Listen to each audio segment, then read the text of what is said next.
Sir maximum labour పూర్తిగా వలస వెళ్ళిపోతున్నారు సార్. అది సార్ చెప్తారు పూర్తిగా అసలు మంది వెళ్ళిపోతా ఉంటారు.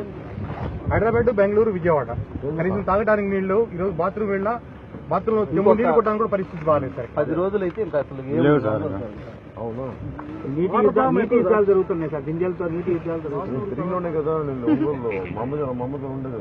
అప్పుడు బాగుంది గోపాల్ నగర్ కదా, ఇప్పటికే బాగాలేదు అనుకుంటున్నా. ఇప్పుడు అర్థమవుతుంది ఎంత బాగుందో. దర్శనం కూడా పనిచేశారంట. మన గిద్దలూరు కనిగిరి అయితే నాకు గుర్తు. నేను కనిగిరిలో ఉన్నాను.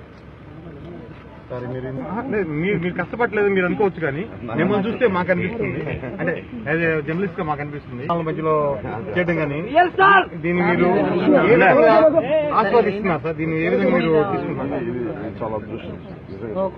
తిరిగినోండి కదా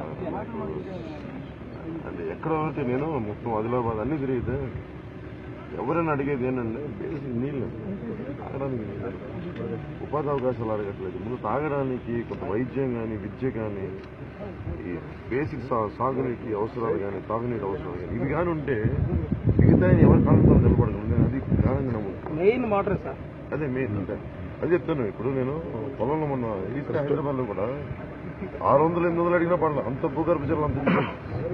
అలాంటిది మనకి అసలు మనకి ఎక్కడో భూమిని రక్షించుకోవడం తెలియదు.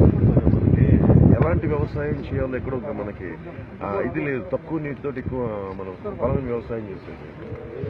అంటే నేను ఇజ్రాయెల్ వెళ్ళొచ్చాను. ఇజ్రాయెల్లో ఇప్పుడు 6-7 years నేను వెళ్ళి మనకంటే దారుణంగా ఉండదు. మరి వాడు అంత బాగా చేసుకుని చేయగలుగుతాం. నాకు అందరూ మనకి ఎక్కడో మనందరం అంటే గవర్నమెంటో లేదంటే ప్రజాప్రతినిధులు మనకు అవగాహన లోపం మనకు కొంత మనకు నేర్పించడం చేయాలి. ఇక్కడేమో నాకు మరీ అందరూ వలసలు వెళ్ళిపోతున్నారు. ఇక్కడ హైదరాబాద్ చూసినా లేదా ఒకసారి బెంగళూరు కలుస్తూ ఉంటారు.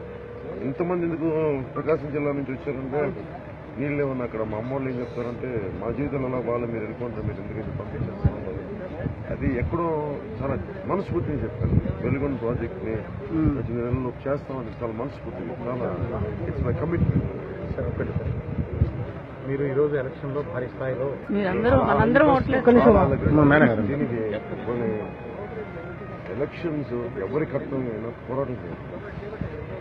ప్రభుత్వం చేస్తాననేది మోడీ గారు కూడా చెప్పారు. మోడీ గారు చెప్పారు అందరం కలిసి ఒక ప్రజల కోసం ఉమ్మడి ఇది మేము చేయబోతున్నాం అనుకుంటాం. ఇది నాకైతే బలమైన యువత మార్పు కోరుకుంటా ఉన్నాను. ఆడపడుచు మార్పు కోరుకుంటా ఉన్నాను. ఈ మార్పు ఖచ్చితంగా ఎన్నికల్లో రిఫ్లెక్ట్ అవుతుంది. మనసులో థ్యాంక్ యూ సార్.